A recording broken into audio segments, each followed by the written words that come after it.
Hi అండి, నా పేరు వాసంతి. ఈరోజు నేను మీ పర్సన్ ఎనర్జీస్ ఫీలింగ్స్ ఎలా ఉన్నాయి, మీ గురించి ఏమనుకుంటున్నారు అనేది చెక్ చేస్తానండి. అంతకన్నా ముందండి ఇక నేను ఒకటి వీడియోలో చెప్పాలనుకుంటున్నాను. నా నెంబర్ ఏదైతే ఉందో, నేను స్క్రీన్ మీద ఇచ్చే నెంబర్ అయితే కానీ, ఇక్కడ మీకు కనిపిస్తున్న నెంబర్ కానీ ఒకటే నెంబర్ అనమాట. క్లియర్గా చెప్తున్నాను, మీరు నెంబర్ని 1కి 10 సార్లు చెక్ చేసుకోండి ఎవరైనా కాంటాక్ట్ అయ్యేవాళ్ళు.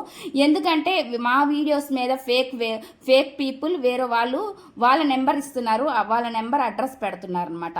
వాళ్ళు రీడింగ్ చేయట్లేదు, వాళ్ళు ఏదో వాళ్ళకి నచ్చింది వాళ్ళ ఆస్ట్రాలజీ ఏదో చెప్పి దానికి డబ్బులు ఆ పూజ చేయాలి ఈ పూజ చేయాలని చెప్పి మీ దగ్గర మనీ అనేది తీసుకోవడం అనేది జరుగుతుందండి. వాళ్ళకి మాకైతే ఎటువంటి కాంటాక్ట్ లేవు, ఎటువంటి సంబంధము లేదు. ఈ నెంబర్కి మాత్రమే కాల్ చేస్తే మీరు నేను మాత్రమే లిఫ్ట్ చేస్తాను. నేను ఈ నెంబర్కి కాంటాక్ట్ చేసినప్పుడు మీరు నేను మాత్రమే ఓన్లీ ఎత్తుతానమాట.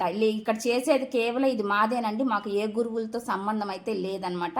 ఇక్కడ మీరు మనీ అనేది చాలా వాల్యుబుల్ అండి. ఎవరో ఏదో పూజలు చేస్తాము మీకు సమస్యలు తీరిపోతాయి అనగానే చాలామంది ఆ సమస్యలు కోసం పూజ చేస్తారనే ఆశతోటి డబ్బులు వేస్తున్నామని చెప్పి చెప్తున్నారు అనమాట. మాకు రీడింగ్ చేయించుకునే వాళ్ళ నుంచి మాకైతే ఇట్లాంటి మెసేజ్లు వస్తున్నాయి అనమాట. కాబట్టి మీరు అలర్ట్గా ఉండండి. మీరు నమ్మితేనే, ఎవరైనా సరే నమ్మకంగా మీకు అనిపిస్తేనే వాళ్ళ చేత మాత్రమే చేయించుకోండి. ఎందుకంటే రీడింగ్ అనేది మేమైతే మీ సమస్య అది తీరిపోద్ది ఇది తీరిపోద్ది పూజ చేస్తామనేది మాకు దాంట్లో పూజలు గీజలు ఏమీ ఉండవండి.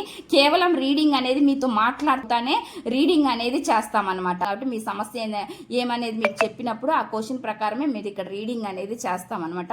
మీరు గమనించుకోండి, చెక్ చేసుకోండి. ఎవరో మీరే అనుకొని మేము వేరే వాళ్ళకి డబ్బులు వేసామండి పూజ చేస్తాం అని చెప్పగానే వేరే వాళ్ళకి మేము మనీ వేసామంటే నాకు దానికి ఏ సంబంధం ఉండదండి. నేను మళ్ళీ పర్టికులర్గా చెప్తున్నాను. నేను ఏ నెంబర్ అయితే ఇక్కడ ఇచ్చానో ఆ నెంబర్కి మాత్రమే మీరు కాల్ చేయండి, నేను మాత్రమే లిఫ్ట్ చేస్తాను ఆ కాల్ అనేది. ఇప్పుడైతే నేను రీడింగ్ అనేది చెక్ చేస్తాను. టుడే మీ పర్సన్ ఫీలింగ్స్ ఎలా ఉన్నాయి ఏంటనేది నేను చెక్ చేస్తానండి. ఏమనుకుంటున్నారు మీ గురించి అనేది. ఇక్కడ నాకైతే చాలా ప్రాక్టికల్గా ఆలోచిస్తున్నారు అనేది చూపిస్తుందండి. అంటే చాలా ప్రాక్టికల్గా మీరు ఉంటున్నారంట. మీరు ఎటువంటి ఎమోషన్స్ని వాళ్ళకి ఎక్స్ప్రెస్ చేయకుండా చాలా ప్రాక్టికల్, ఒకవేళ మీ లోపల ఎటువంటి ఫీలింగ్ ఉన్నా కానీ దాన్ని మీరు బయటికి చెప్పకుండా చాలా ప్రాక్టికల్గా ఆలోచించడం స్టార్ట్ చేశారు. ప్రాక్టికల్గా కూడా ఉంటున్నారు. మీరైతే చాలా స్ట్రాంగ్గా మారారని కూడా వాళ్ళైతే అనుకుంటున్నారు అనేది చూపిస్తుంది.